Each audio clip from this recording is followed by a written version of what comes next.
Intellectually petty radio on your stereo. Don't compare us to anything, this a different scenario. We break records while we pushing the culture forward. Great music and big vibes right in that order. Intellectually petty radio on the stereo. Don't compare us to anything, this a different scenario. We break records while we pushing the culture forward. Great music and big vibes right in that order.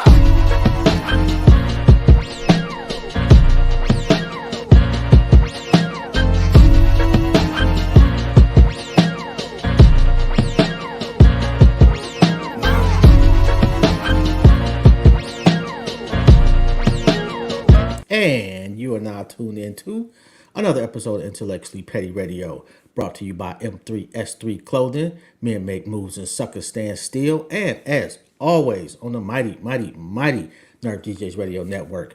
And as usual, we only rock with legends around here. And today's absolutely no exception. We have the phenomenal singer-songwriter herself, Asia Pearson. Just really one of the most incredible souls that the good Lord has ever created. How you doing, Queen? How's your family? I'm amazing. Thank you for that. My Yo, family is great. it's so true though, man. Like I was just kind of going through your Instagram and it just makes you feel better as a person. That is good because I work hard for that. It doesn't seem like you got to work at it. well, I say like to work. I work hard on myself for that to be what you get. You seem to share a lot of the pain. Hmm. Is that a gift and a curse? Mm, no, I would say it's a gift.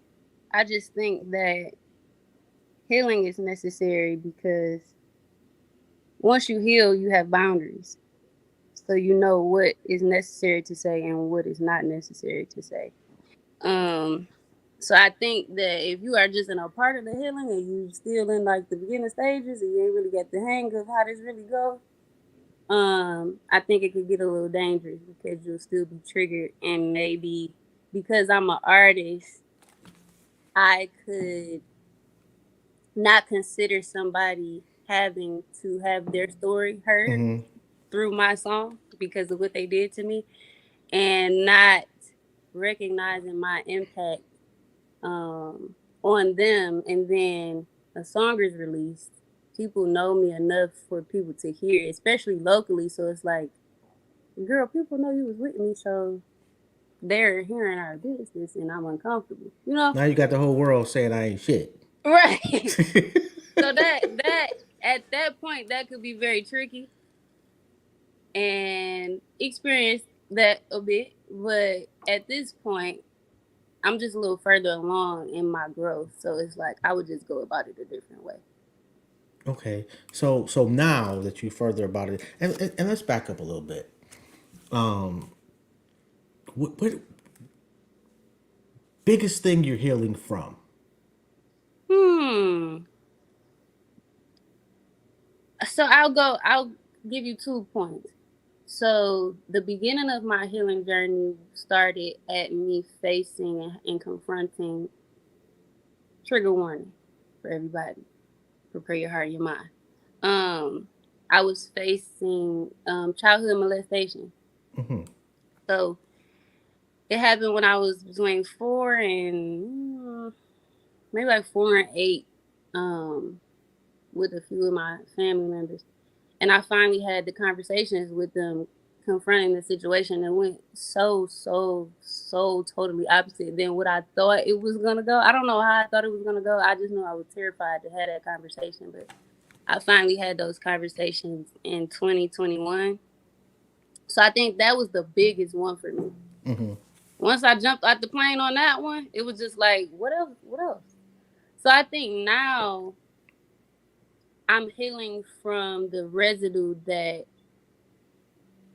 identity, that false identity that I had over myself because of those violations that happened to me when I was younger, and like identifying myself as the things that I've been through, just even past that, because I'm healed now, I don't know the healed version of myself. I only know the version of me that wasn't healed.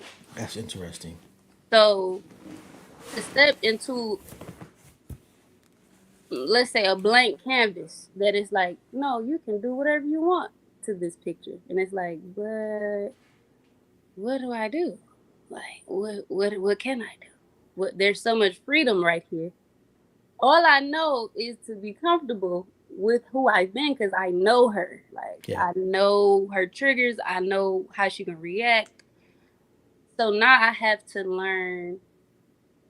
I have to unlearn those ways and learn how healing works. Like, what does that mean? Who is Asia as the healed version? Like, how does she respond? How does she react? How does she create? How does she believe? It's very like new. So I still have some responses. Like, I can be vulnerable and say, like, the other day, I'm working on some business ventures now, Mm-hmm. and I've never been a business oriented person. So that was always an insecurity of mine. And I was getting intimidated and like overwhelmed and like super doubtful, but that's what I was used to responding like. You know what I'm saying? When you low in faith and low in self esteem, It's your that's comfort zone. right. But I had to remind myself like we're not there no more. We literally can go and do whatever we want to do now. So get over that. So I think that's like the biggest thing is unlearning the behaviors that I had as the person that was enduring all of that pain because I've faced it all at this point. How does that change you from a relationship perspective? Yeah. Woo. And you know what? And I'm sorry, but I saw your post yesterday, and I did not know that it was Mental Health Awareness Month. So Mhm. thank you for pointing that out. Yeah. And and when you said you were going to start being a little bit more honest, like I'm just I think we all have some issues. Not everybody is willing to face them. Mhm. A lot of us, put our heads in the sand and act like it's somebody else. Right. Right. And sometimes somebody else precipitated our issue, but Yeah. at some point we need to address that for us Exactly. and be Right. better people. Right. And what happened to you oftentimes has a negative effect on relationships going forward. Absolutely. For sure. Without a doubt. So after the you get the healed version, Mhm. do you go back to revisit things and say, okay, you know what, I'm understanding why I did X, Y, and Z, Mhm. or do you let sleeping dogs lie, so to speak, and just move on anew and be different with people going forward? That's a great question. Absolutely do not just let sleeping dogs lie. Um so from my perspective, I have a relationship with God. And so I'm responsible for the hurt that I've caused and the impact that I've had. Especially because regardless of whether we're aware of it or not, or whether we believe in God or not, we all have His spirit. So there is a certain light that we all carry to where we all impact each other deeply. Once we find that person that we feel like is our person and we're not healed, we lean into them, and it could be like trauma bonding. That's what people feel like, but I do feel like some people do find their people. But in my situation, I felt like he was light, he felt like I was light, but we neither knew our own light to even be responsible with it. So I say that to say I've done I played the victim, and women do that very often. And I thank God that I don't identify with that at all. I actually don't agree with the thought of being a victim in a lot of circumstances.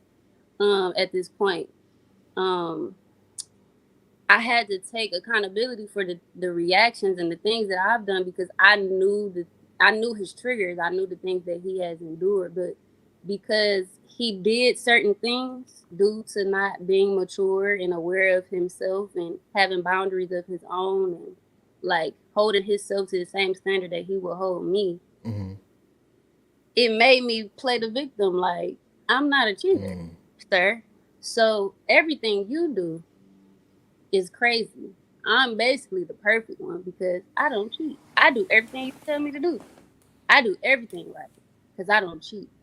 But once I start healing and healing and healing and healing, because when you're in a relationship, you look at things at a very, very surface level. So it's like everything's your fault. You did this, you do that. But it's never, okay, so it's never sober minded enough to think like, what what would cause you to make a decision like that at the point that you said that you love me? And with a calm tone and with a pure heart to genuinely want to understand their mind, and why would you go that route?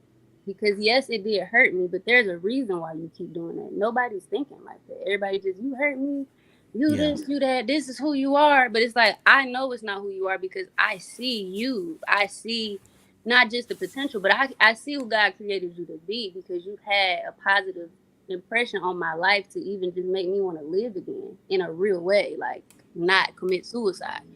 So what is making you act in such a way?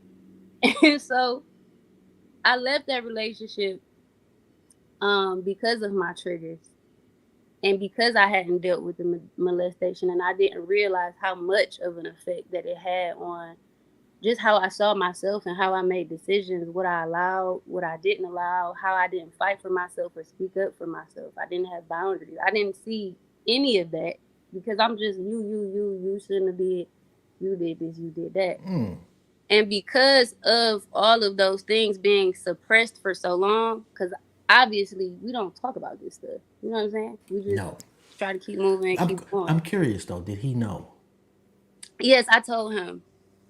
I told him maybe I told him maybe like 3 years into us knowing each other. Because we He started he, off as he best friends. still loves you, don't he?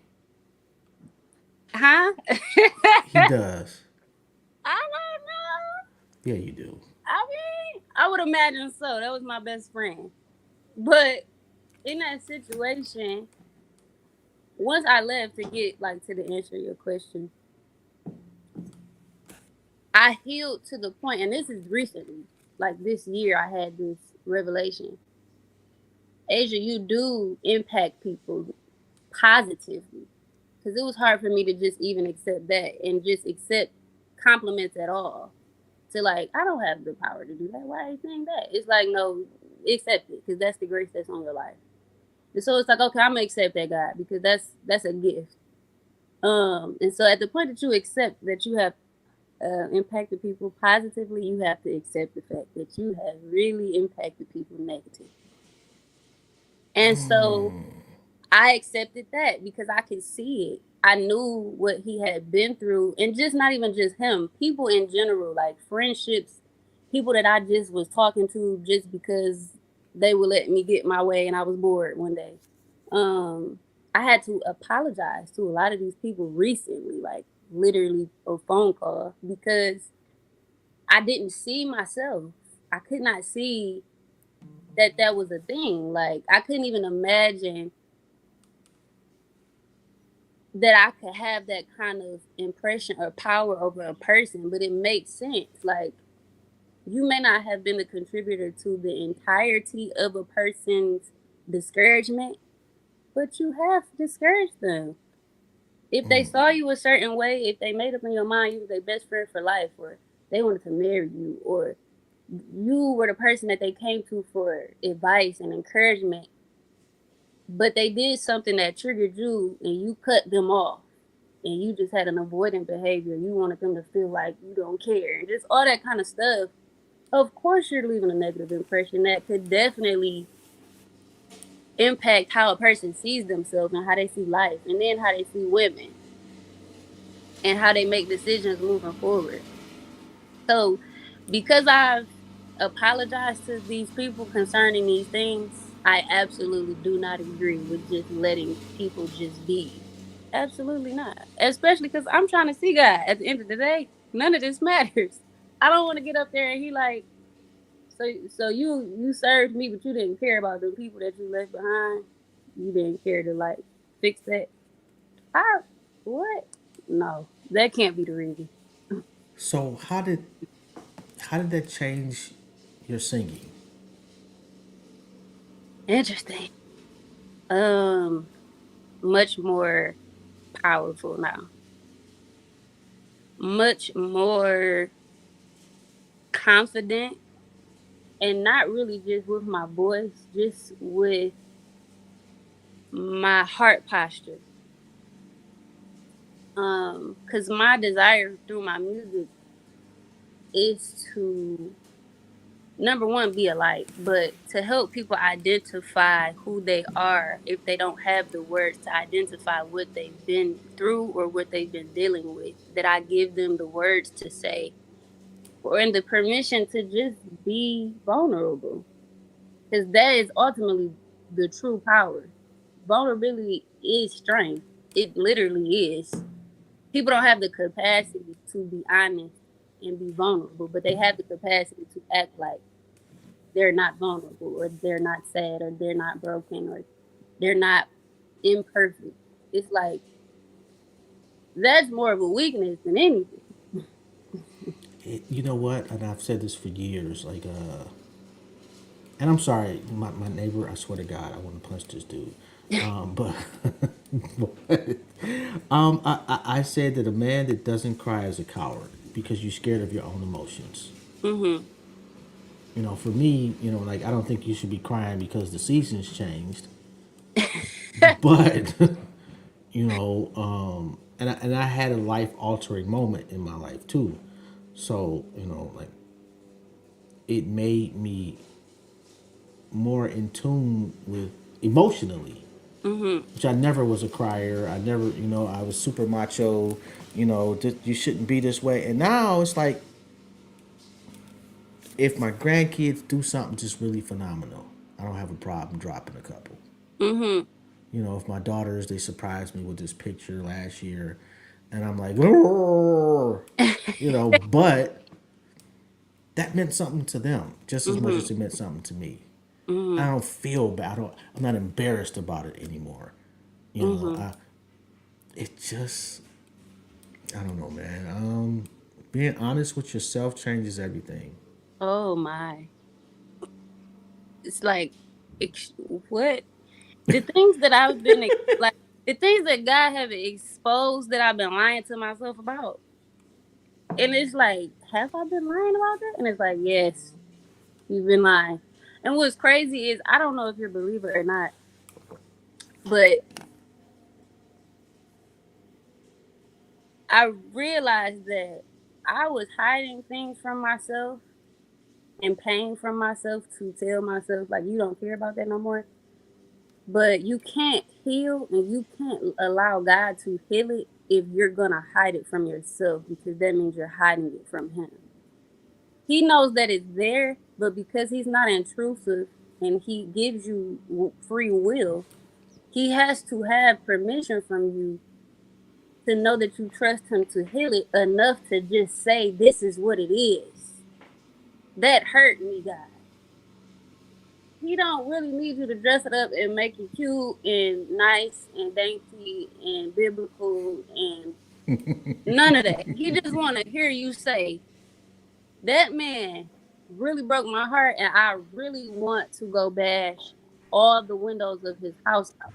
He want to hear you say it because he'll literally renew your strength and give you peace and give you wisdom and just calm you down and really show you yourself. Like, he'll show you you're being prideful. He'll show you it's your ego.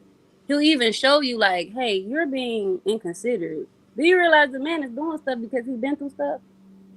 And so you think because you've been through stuff, he just supposed to just shut up about the stuff you've been through and not act like a human and respond in the things that he feels like has become who he is because of what he's been through. And just shut up and suppress all his things and just be good to you. First of all, you don't love him. That's not love. Man, listen. All the women out there. I'm sorry, ladies. I did not say that. That was her. There's a lot of women that are not gonna like me for a little while because I have a lot to say. I don't like that victim mindset. Once I healed for real and I really seen how much of a victim I was playing and how much of a part that I played in it, it was just like, nah, you was wrong.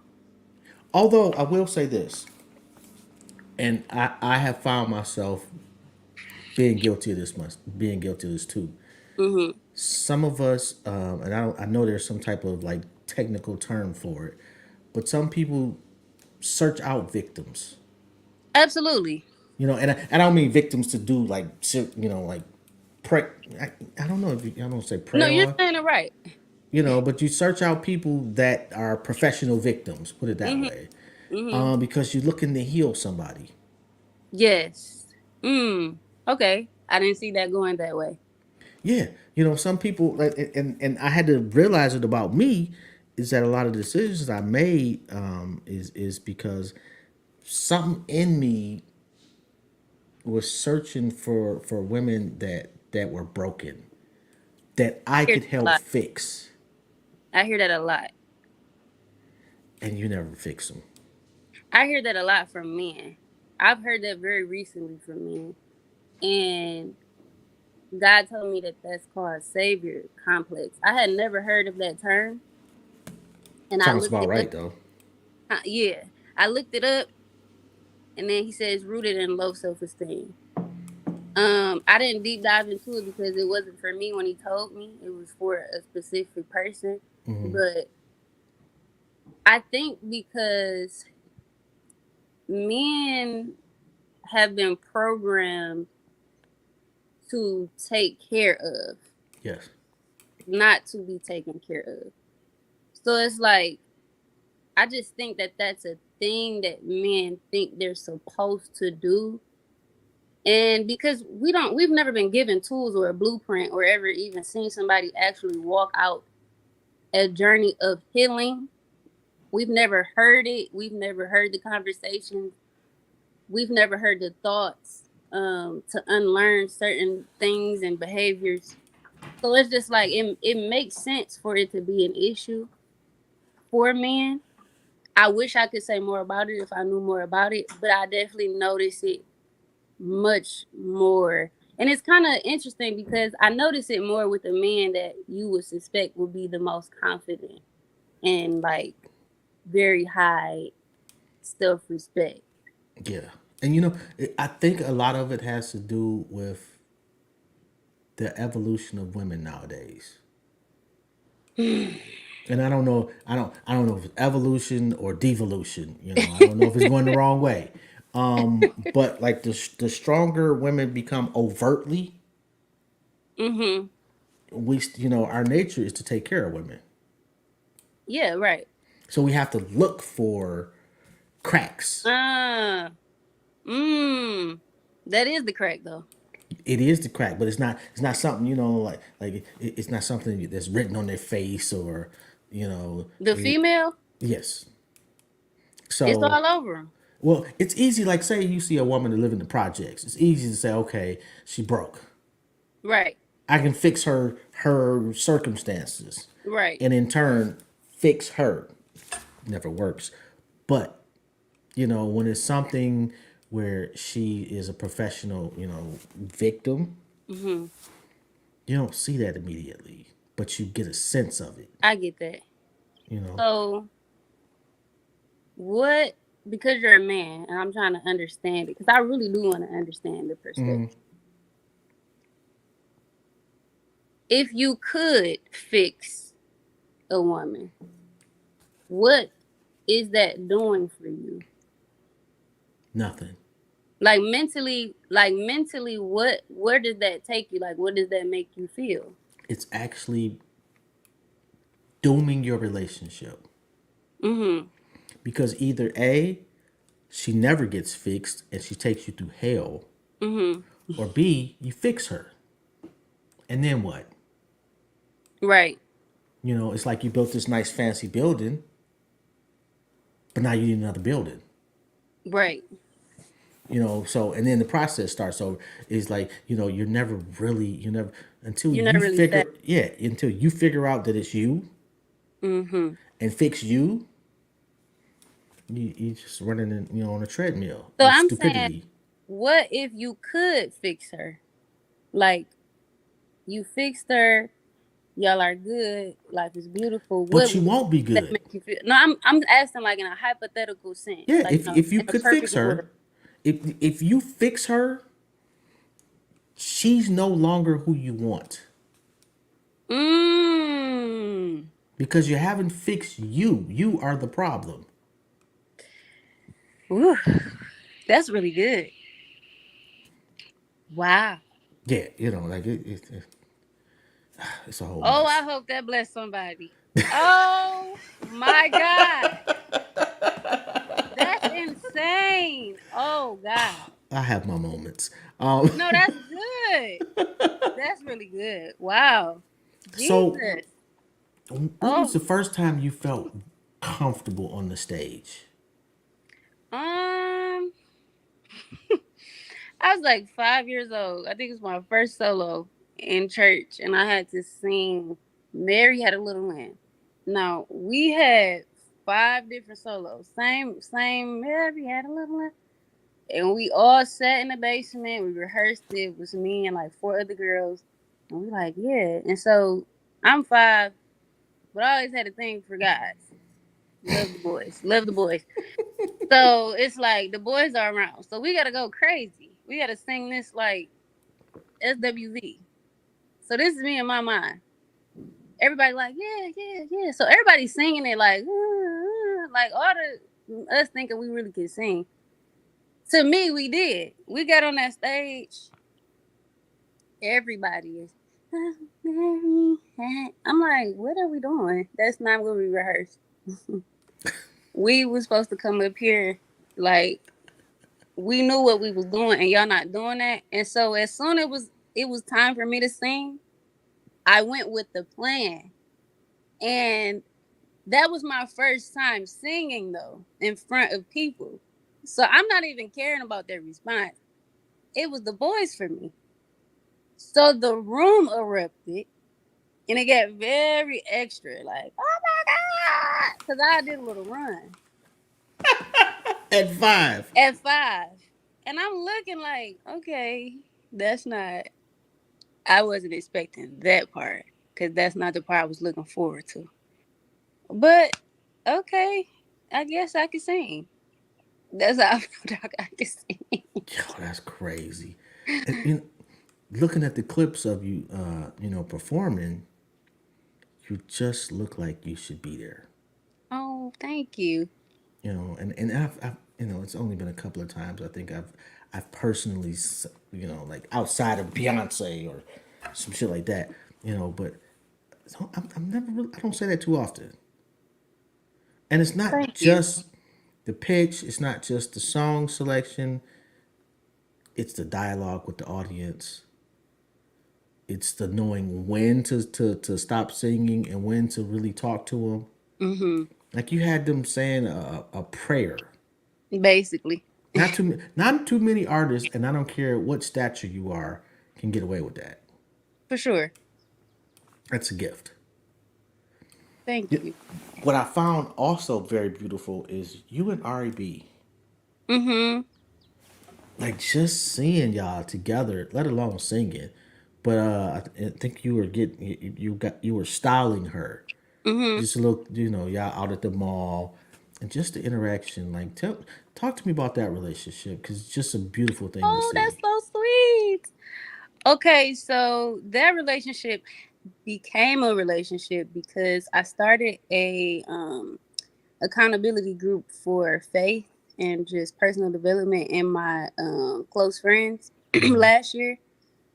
My whole healing journey was exposed in my close friends, and they were there every step of the way.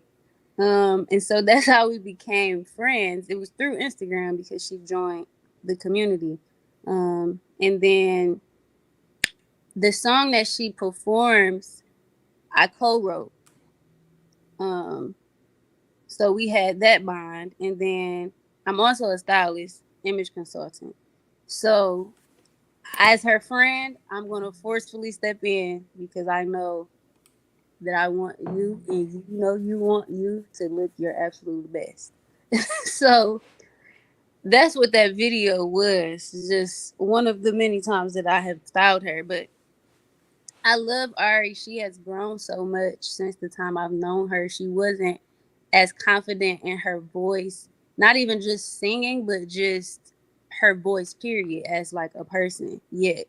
Um, when I first met her, but she's grown so much in her music, in her showmanship, in her presence.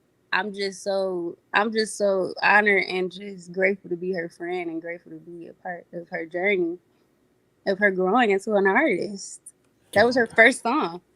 that's so dope. Do you prefer writing or singing? Both.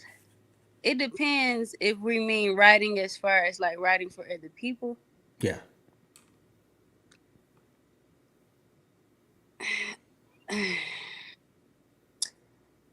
Right now, I prefer singing for myself because I write for myself, but I prefer it for myself. But I'm definitely open to write for other people. It's a Okay. very interesting situation. Therapy, Volume 1. Hmm. Some deep shit. Very. Borderline angry. You think so? From a man's perspective, yes. Wow. I'm like, damn, she ain't that motherfucker. That's Like, crazy. you've never heard that? No, I didn't even feel angry doing it. Oh, You know what it was? It was based out of a it birthed out of a breakup. And you know when you go through the little healing patch of breaking up with somebody, you go through all of the feelings. right. And so thought I've never felt the feeling of hate towards somebody, but it started to feel like hate. That specific song, because I said I think I hate you. Um, the reason why I said I think I hate you is because the real feeling was because I wanted to stay and you didn't make it easy for me to do that. So now I have to leave you, and you know you was the only person that I wanted to be with. So really it wasn't that I hate you. It's really just because I'm disappointed that you pushed me to this point I never wanted to come to. So that's why I said I think I hate, because people think they hate a lot of people. And it's like, you're just not vulnerable enough to expose the real feeling. You hurt my feelings because I wanted to be with you. You hurt my feelings because I expected you to support me. So I really just put it in a way that they would hear what they would resonate with, but they would hear the truth behind what they think they resonated with. And you know, we're gonna hear it differently, men and women. That's so crazy. Same song, and women will, because I've been on this side of the fence. I get it. Hmm. It resonates with me. My dude did the same thing, and dudes is looking at it like, oh, this is one step away from busting out my windows. You know, like, I'm not saying you Jasmine Sullivan at That's all. so funny. I I can, understand that. so I yeah, can understand that. You know but it what's was crazy? beautiful though. The way I wrote that song, it's like half my story, half his. So I just made it all my story so the song would be the song. Flows. You know what I'm saying? But if I was to say because of this and because it's like that's not going to get my point across what I want to get across. So I just made it all my story. Did you consider making it a duet with a dude? I have considered it for therapy volume 2, yes. I'm so excited about it. When is that coming out? Oh, I'm so excited about the person that I have in mind. There are a few people actually. Um, when is it coming out? I would love for it to come out this year. I'm not gonna make any promises, but in my heart of hearts, there will be something before the end of this year for sure. Um, and that's all I'm gonna say because I'm going to surprise the people. Well, you definitely got to keep me posted on that one because I need to hear this one. Oh, I'm Eh, so excited.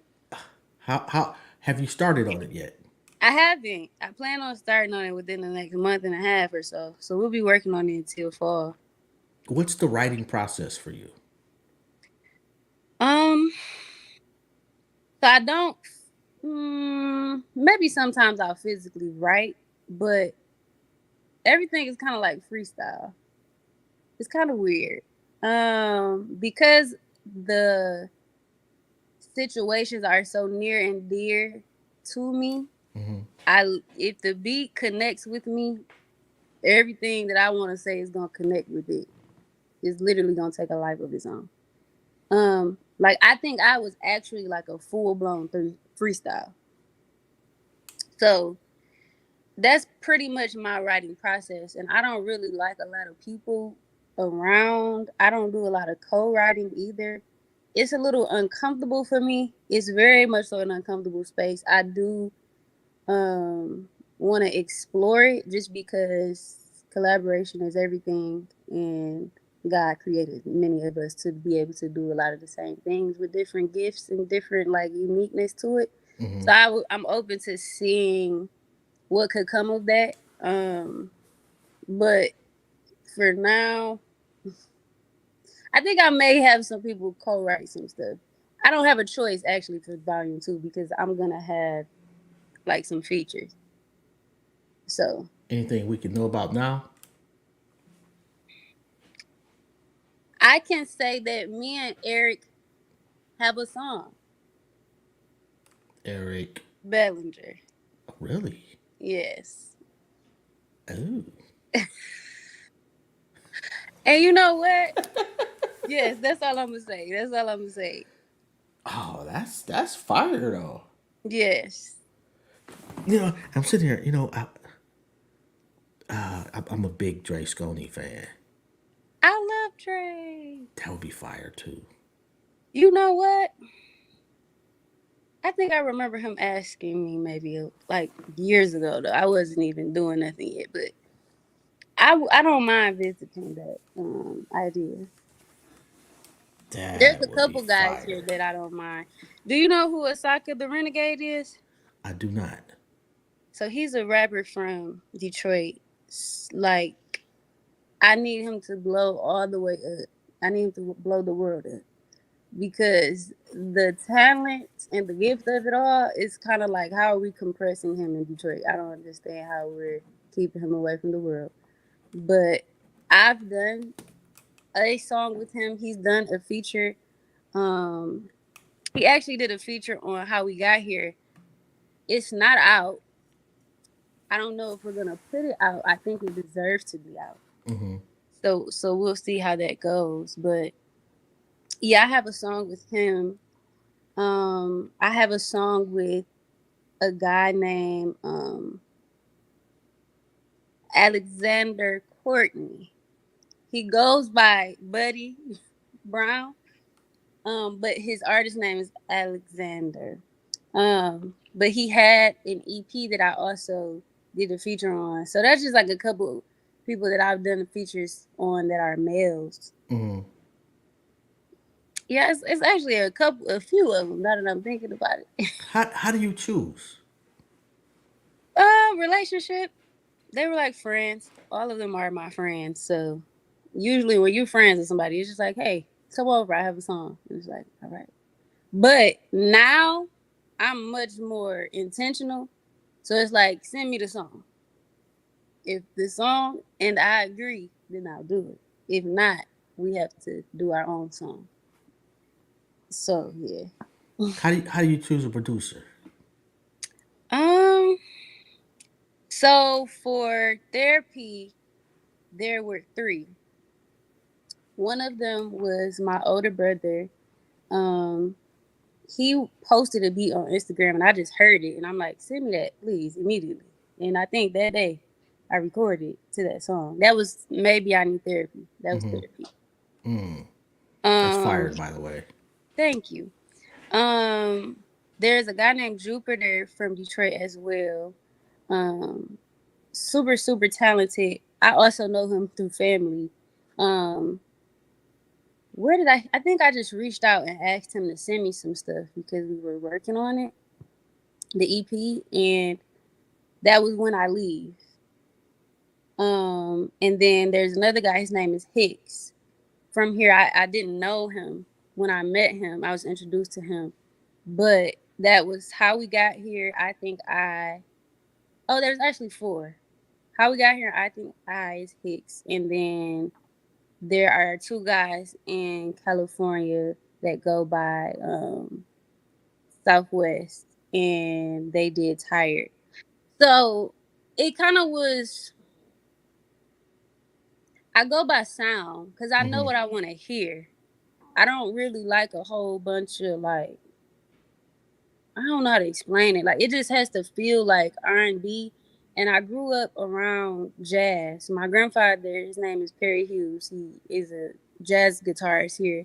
Mm-hmm. Um, and pretty much a legend and knows everybody. I've been around George Benson. I've been around Layla Hathaway. I've been around Aretha Franklin. I've been around so many people because of my grandfather, because that's just what I grew up around. When he would be performing, I would be there.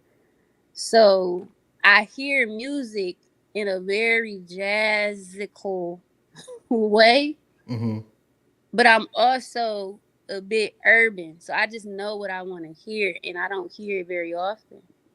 Um, but when I do hear it, and when I'm finally blessed to find the people, I try to grab them and hold on to them very tight because it's very hard to come by. I don't, because it's like I don't know how to articulate word from word what I want to hear. So I could just kind of like, if you give them this artist and give them this artist, like this artist and this artist, and then I've heard people like try to put it together just by way of like artists that I recommended that may give me the sound. The song didn't come out that way, so it's just like you just gotta find them. Yeah. It's like you could tell somebody to wave, but They gotta be in them. yeah, yeah, I feel you on that one. Yeah. What is the as far as what you're listening to or who you're listening to? Who really does it for you now? I hate that I just smile like that. Because why would you smile? Like, why would you light up? It's not even that serious. Like, I'm just a really big fan of Bryson Tiller right now. He has a wonderful album. I love him. I'm so grateful and so proud of him for finally letting go and being himself because it's a fantastic album. But I do listen to Bryson Tiller. I'm a very huge, and forever will be a very huge fan of Eric Bellinger. I listen to her. I'm a very big fan of her. Um, a very big fan of Layla Hathaway. Of course, Layla Hathaway, India Irie, Jill Scott, um, Fantasia. She's Um, so underrated. oh, I love her so bad. Oh my god, I love her so bad. Can she's I give you an everything. exclusive story? You absolutely can. Because I've never been able to say this out loud. So when I was 12 years old, she was a guest singer at my church for Easter. And at the time the rehearsal was only with the praise team. It wasn't with the entire choir. Mm-hmm. Cuz it was going to be with her.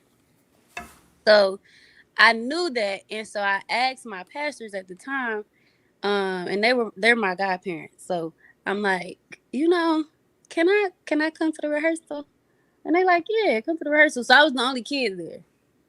Um, and so she came in, and so I had braids. Well, I had long hair. I have really short hair now, but I had braids to the side, and then my big poofy hair on the side, and it was long. So she come in, and I'm like trying not to fan out. And she come on the stage. She didn't say nothing to nobody yet, but me, because I was the only kid. I got this big old poofy hair. She's like, your hair is just so cute. Like, how old are you? And I'm like, I'm 12. And she like, well, you singing with us? And I'm like, yeah. And she like, when did you start singing? I was like, I was 5 years old. She was like, I started singing when I was 5 too. It was just like she was so engaged. And she was like, I want to hear you sing. She's like, I just really feel like I need to hear somebody sing, and I want you to sing He's Able. So at the time, my pastors were Dietrich Haddon. Dietrich Haddon is a gospel artist that is my godfather. Okay. Um, as you being my godfather and my pastor, I did not know those words to that song at that time. So I'm like, if somebody sing it to me, I can sing it. So she's like, okay. Somebody took that mic and took it away and stole my moment from me. And honestly, in the moment, I didn't necessarily care because it's like I don't know all the words to the verse. So it's like, yeah, but not too much. You know what I'm saying? She said she wanted to hear me sing. But all is well because I'm gonna tell her that story one day and I'm just gonna sing the song. Well, I hate to be the bearer of bad news, Uh-huh. but they didn't steal that moment from you. You gave it to them. I believe that. But at 12 years old, it's like she stole the mic. Well, yeah, at 12 years old, you're like, man, fuck them. I'm sorry. We haven't cursed. I'm horrible at cursing. I've been doing good today. This is You did amazing. great. You did great. I've been doing great. I've been on my best behavior. You did Yeah. great. But yeah, at 12, you're like, man, screw them. They stole my shit, but, Yeah, it's just like interesting. Interesting. But all is well. and a whole adult could have handled that better. I will say that. For sure. They could have sang it with you, I think so. but they, in their mind, they're like, this is the Lord. She don't know the Maybe. words. You Let don't me know the let me words. let me My get time. mine out. It's my time. Nothing changed for that person either. I'm assuming. Granted, fabulous. Love her. She can sing her throat away. Are you kidding me? I love her. The person that was singing, love her. Absolutely amazing singer in the world. Still today. But I'm gonna get my moment. You don't think you've I'm gonna already get. had your moment I'm saying like with Fantasia? Okay, I got you. yeah, because I love her. I just love her so much. I love her so much. Is there a dream performance outside of Fantasia? It would have been Michael Jackson, but we no longer have him. Let's see. I can't say Eric anymore because I performed that song I was talking about in New York on his tour earlier this year. That's dope. Um, hmm. Layla Hathaway. And she gonna be in Detroit this summer Mhm. at the Aretha, right? Mhm. I'm certain you'll. Something tells me you're going to be on stage with her. I mean, speaking into existence, and I mean it. Well, you And can't speak it into existence and then shake your head no. it's just like one of those things. Like, I mean, it's not no. What church do you go to? New Life Family Church, Where's Pastor it at? Wilton Smith, on 7 Mile in Livernois, off the freeway. Wait a minute, is that No, that's on Schaefer. I'm thinking about Greater Grace. Oh no, that's Schaefer. Yep. Yeah, damn, I don't think I'm certain I've driven past that church a gazillion times. I'm absolutely sure because you wouldn't know it unless you know that it is a church. I'm not much of a church goer, so. Understandable, but like the building, you wouldn't have assumed. Oh, okay, yeah. And my thing with church, and I've had this discussion a million times, but I'm always having the conversation with the pastor in my head while they're preaching, and it's not going well for the pastor. What you mean by that? I'm questioning everything they say. Like what? Like I don't know if they talk about like people have been calling me jobs for years. Mm-hmm. Well, I'm sure you familiar with the story of Job. Mm-hmm. The way I look at it is two niggas was gambling on this nigga. Mm-hmm. And the thing is that, oh well, their take on it is that God gave him 10 times what he had.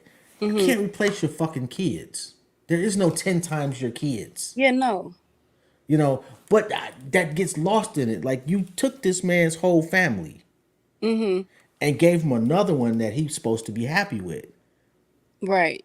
Like you can get another family, but you can't replace your family. Right. So is that your question to God, or is that your question to the preacher? All involved, everybody. Okay, so And did you then my ask God to clarify it for I you? don't. Yes, I ask God a lot of stuff, and I don't be getting no answers. Although I take Should that you back. I be take. listening to hear, or listening because it's like I need you to answer it the way I need you to answer it, and not how he wants to say No, I'm like, bro, like I take anything at this point.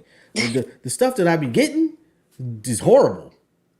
Yeah, I Like think in my dreams, I've seen some absolutely scary shit. I'm sure. You know, and I'm certain that that's God's way of telling me, yeah, bro, I don't really care what you're saying, but this is gonna be you in a minute. Potentially. But at the same time, like, why give us a book if we can't ask you about it? You can. I promise. Yeah, well, I feel like I be getting, like I've run across a couple pastors over the years Mm-hmm. that were okay with that.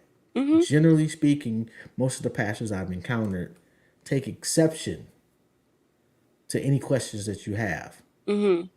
or if they see it a way, that's the way that it's being saw. Right. Like your way doesn't count. So I think that, well, one, my pastor loves when we have questions about the Bible. He loves it. But I also know that because I have my own relationship with God, God articulates it for me first. And usually I don't even have to go to my pastor and ask. I'll just go to church that Sunday of that same week that I asked God about the scripture or to whatever the situation is. And he'll tell me about it. And it's like, okay, cool. But then when I go to church, how do we get to this same scripture with this same revelation? Is because he affirmed it and confirmed it. Like that was me saying that. And that's what that means. So I think that if you seek God for you and not necessarily the Bible, because the Bible are parables about stories and people who have been through their things. There are very much so parallels to the different lives in the Bible than the lives today. So very helpful.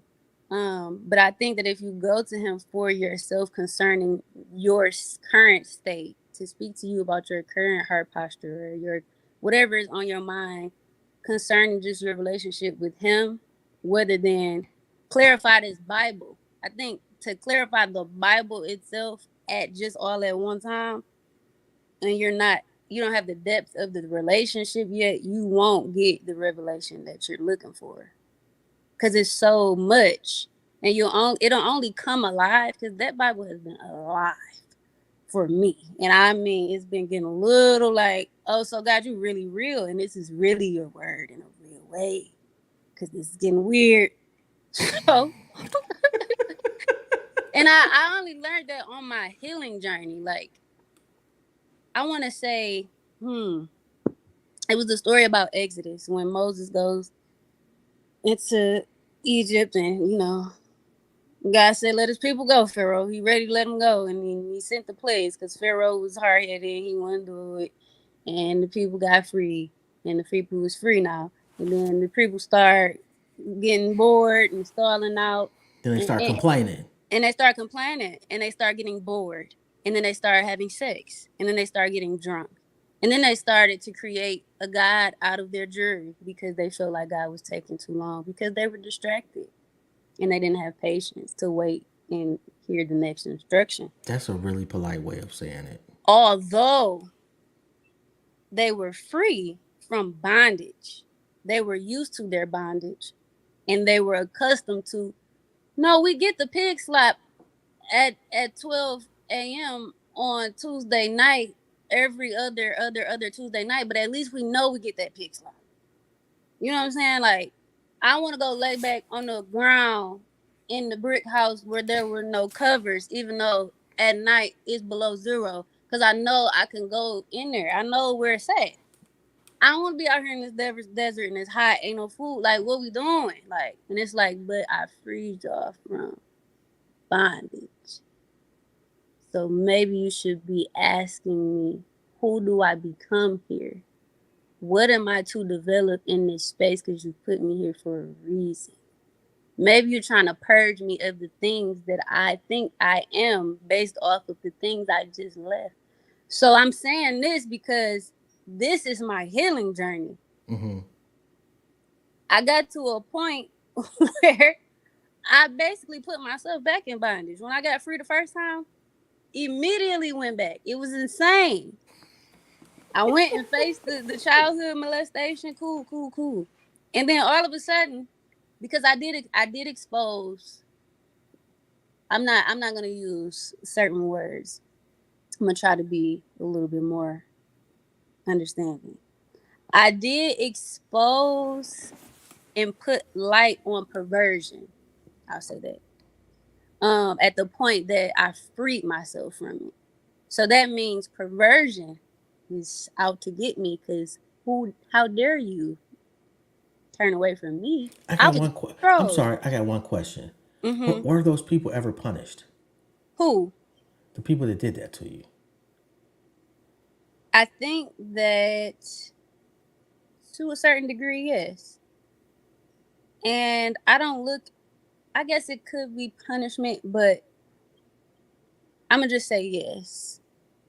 And not punished in a way of like put in jail or anything because I didn't have that experience. I didn't know that was the experience that I had until I was 17 years old. I didn't know I was a victim of molestation. I didn't know what it was when I was younger. I just knew I can't tell nobody that because something can happen, and I love these people, and I don't want nothing to happen to them. And it's weird, but because they like it and I love them, I guess I'm doing it, but it's weird, but whatever.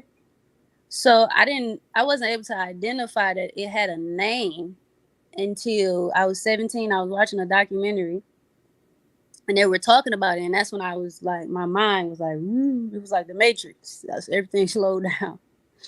And that's when I started like playing just everything, just back in my head, like, whoa, like, what's going on? So I never had anger towards them. That was not a thing for me. I didn't never feel anger towards them or like, no, I was never like, could you do it to me? It just was like, and I really think it was God's grace. People don't come out of that with that same spirit. But also I had developed a people pleasing trait because of it. So that was how I internalized it. Other people internalize it in more harsh. I think people pleasing is very harsh, but more surface level harsh ways, like angry, bitter, don't touch me. Ugh. It didn't affect me like that. Yo, I don't have that experience, but the people pleasing shit. Oh my god, I've been plagued with that. It's deep. It is so. Sometimes it's just, and then people just, just feel comfortable. Just random people. That's how I end up doing the podcast. It's because my whole life, random people just felt comfortable telling me shit, and I kind of got tired of it. Mm-hmm. So I wanted to kind of focus it for myself. Is that why I say petty? You know what? That just happened during a conversation I had with some people. And they was like, "Yeah, that's." I was like, "Yeah, that's intellectually petty," because I used to call it "my skin is my sin," and I still got shirts and everything. But it put me in a box that I never wanted to be in. Like I love my people, I really do, but I never wanted to be just talking about one particular thing or Right. the black struggle. Right. I want to talk about other shit, and I like to talk about ignorant shit too.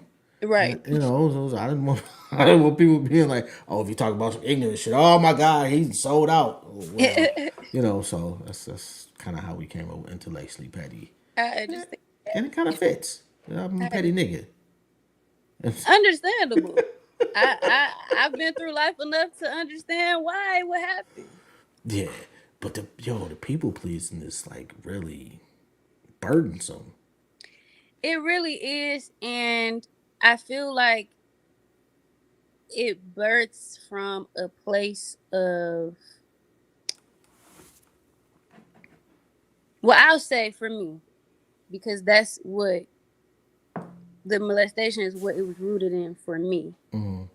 Um, I saw it as my decision or choice to have boundaries was taken away from me at such a young age from people that I loved. So for me growing up, it's like you do things you don't want to do for the people you love so that they're satisfied. That's how it happened. And it Yeah, just kept happening in relationships and friendships. Um, so it was immediately like, see other people as more. yeah, And this is the way you love people, because you want them to be happy, which completely blinds your eye from yourself and who you are, and that you deserve to put in yourself what you put into people. So, like, giving to people and loving people freely is not the issue. It's the way that, it's the foundation that it's coming from yeah, that makes it dangerous. yeah. And because that was the foundation for me, and I never caught on to it, because I didn't know what I didn't know what to identify it with. I didn't know it was a thing. I didn't even know I was people pleasing until probably like 3 years ago. So it's like, this is getting out of hand because it's everywhere. Literally, how you do anything is how you do everything. And so the people pleasing thing is something that I'm also currently just actively working on. Every time I notice it, every time I talk to somebody and they telling me too much information, that I'm cool. I'm at a peaceful mind. I understand that you need somebody to talk to. But I'ma direct you to the one that has the wisdom that you came to me for. This didn't come from me. You can go get it directly from the person. I ain't got it. It's like, I got it, but I ain't got everything for you, because he knows everything about you. So he knows how your mind works. So you go to that man and you talk to him and you lean on him, because he's going to give you exactly what he gave me, which was clarity, which is how I'm here today, to even be able to say I'm healed. Like, who's walking around saying that? Yo. And those boundaries separates your friends and the people that really love you from Oh, the other motherfuckers. it gets scary, Yeah, but I've noticed how boundaries, they work like a two-edged sword, and not in a negative way. It literally puts a mirror up in front of the person for them to see themselves. It does not help somebody to people please them. You're literally deepening the burden of whatever it is that they're going through, because they're never able to compare their actions to anything. You just let them get away with it. oh my God. And you thinking you doing something by, no, you're gonna change because I keep doing what you say. No, I'm gonna change when you deny me the thing that I keep getting from you, because I know I can get it from you. The moment I can't get it from you no more is the moment I'm faced with everything. Yeah, Now I'm questioning myself.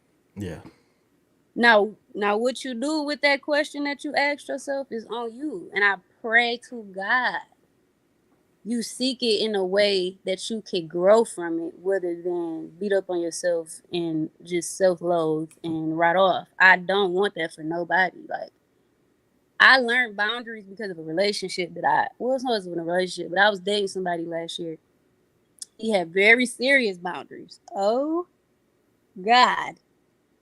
His boundaries were so top tier, and I was so offended. And the fact that I was offended, I'm like, I literally had a moment like, nigga, do you know, like, what you mean? No. Do I get my way? Niggas have always let me get my way. So when I said that to myself and heard myself say that, I said, I don't have no boundaries. And these niggas ain't had them either. So I would have never known I didn't have no boundaries. That is crazy to me.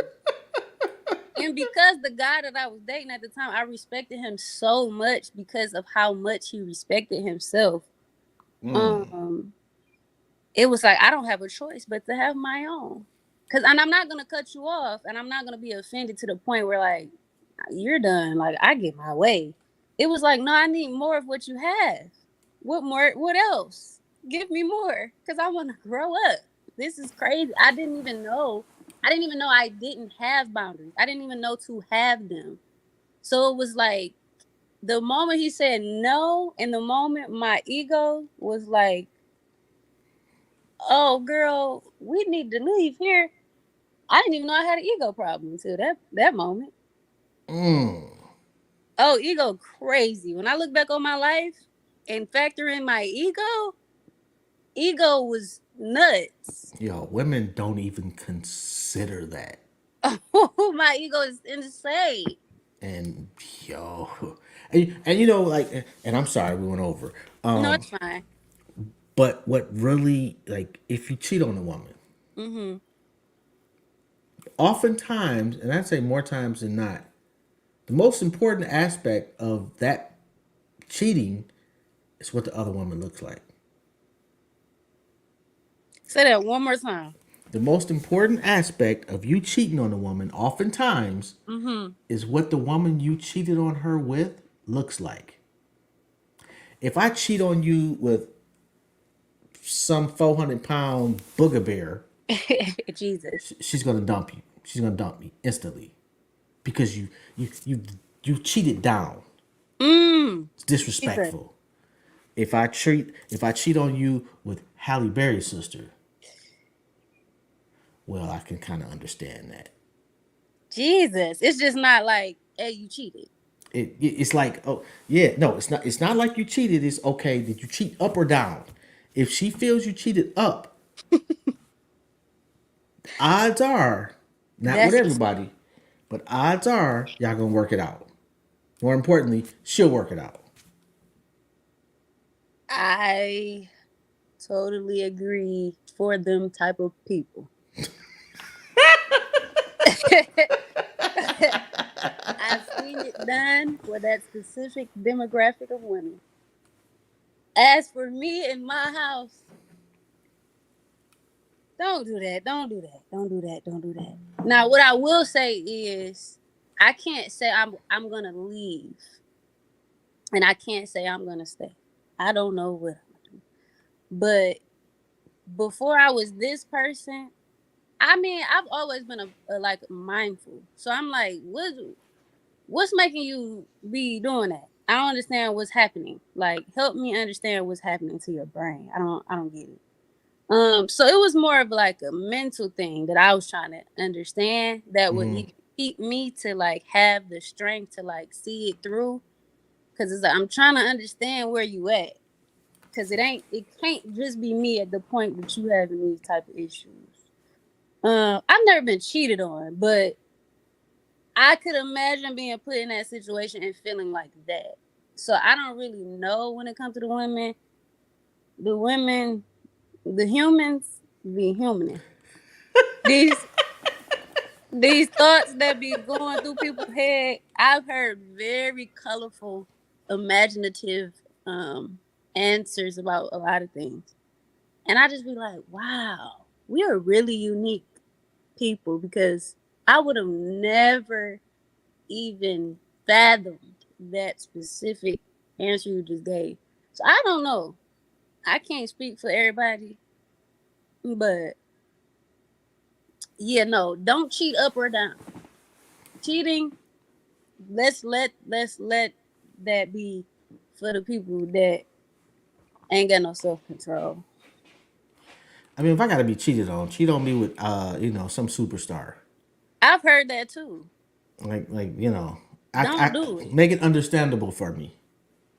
You cheat Don't on me with a do nigga it. on the bus stop. Don't cheat. Well, It's yeah, like I feel you on don't. that. I get you. I understand.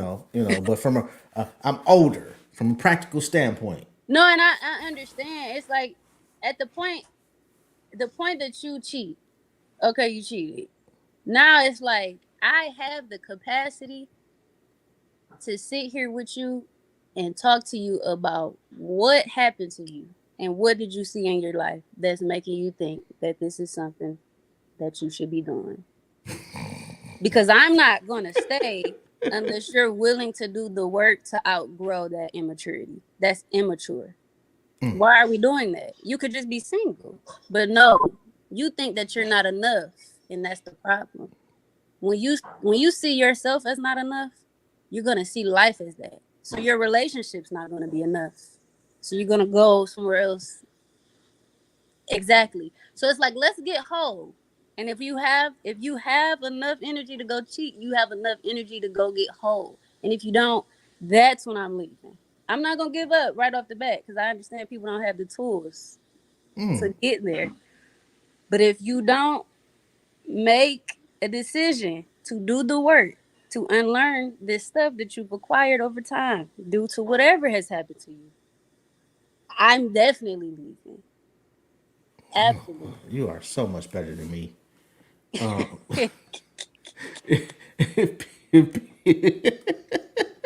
I get up to God. That I get up to God. That's God. If people want to get in touch with you, they want to book you, they want you to write a song or whatever the case is for business inquiries only. Business inquiries only, please. How do they go about doing that? So I am Asia Pearson. I am Asia.0 on Instagram. How do I want you to reach me for the inquiries? I mean, I guess you could DM me for now because I have a very long email. So just DM me. I'll send you the email. Yo, and for the record, that video you made was so fucking dope. Which one? About the show Tired? tonight. No, about the interview tonight. Oh, thank you. Yeah, that was so dope. Definitely gonna put that in something somewhere Do at it. some Do it. point. Do it. This has been an absolutely beautiful conversation, and I have to thank you. Yes. I had fun. Yeah, well, I'm glad you did. I try.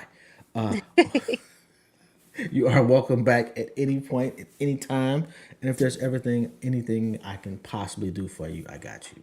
For sure. Thank you for having me on. I really appreciate it. It's been a long time since I've had the privilege of talking, since I've healed. For the last 2 years, I haven't said anything. So you're the first interview. Oh damn, I feel all warm and fuzzy inside now. That's so funny. on on that note, I'm gonna let you go. We're gonna Yeah, get out of here. And like I say, if there's anything I can do for you, please let me know. I got you. for sure. Thank you so much. No doubt. Peace. See you.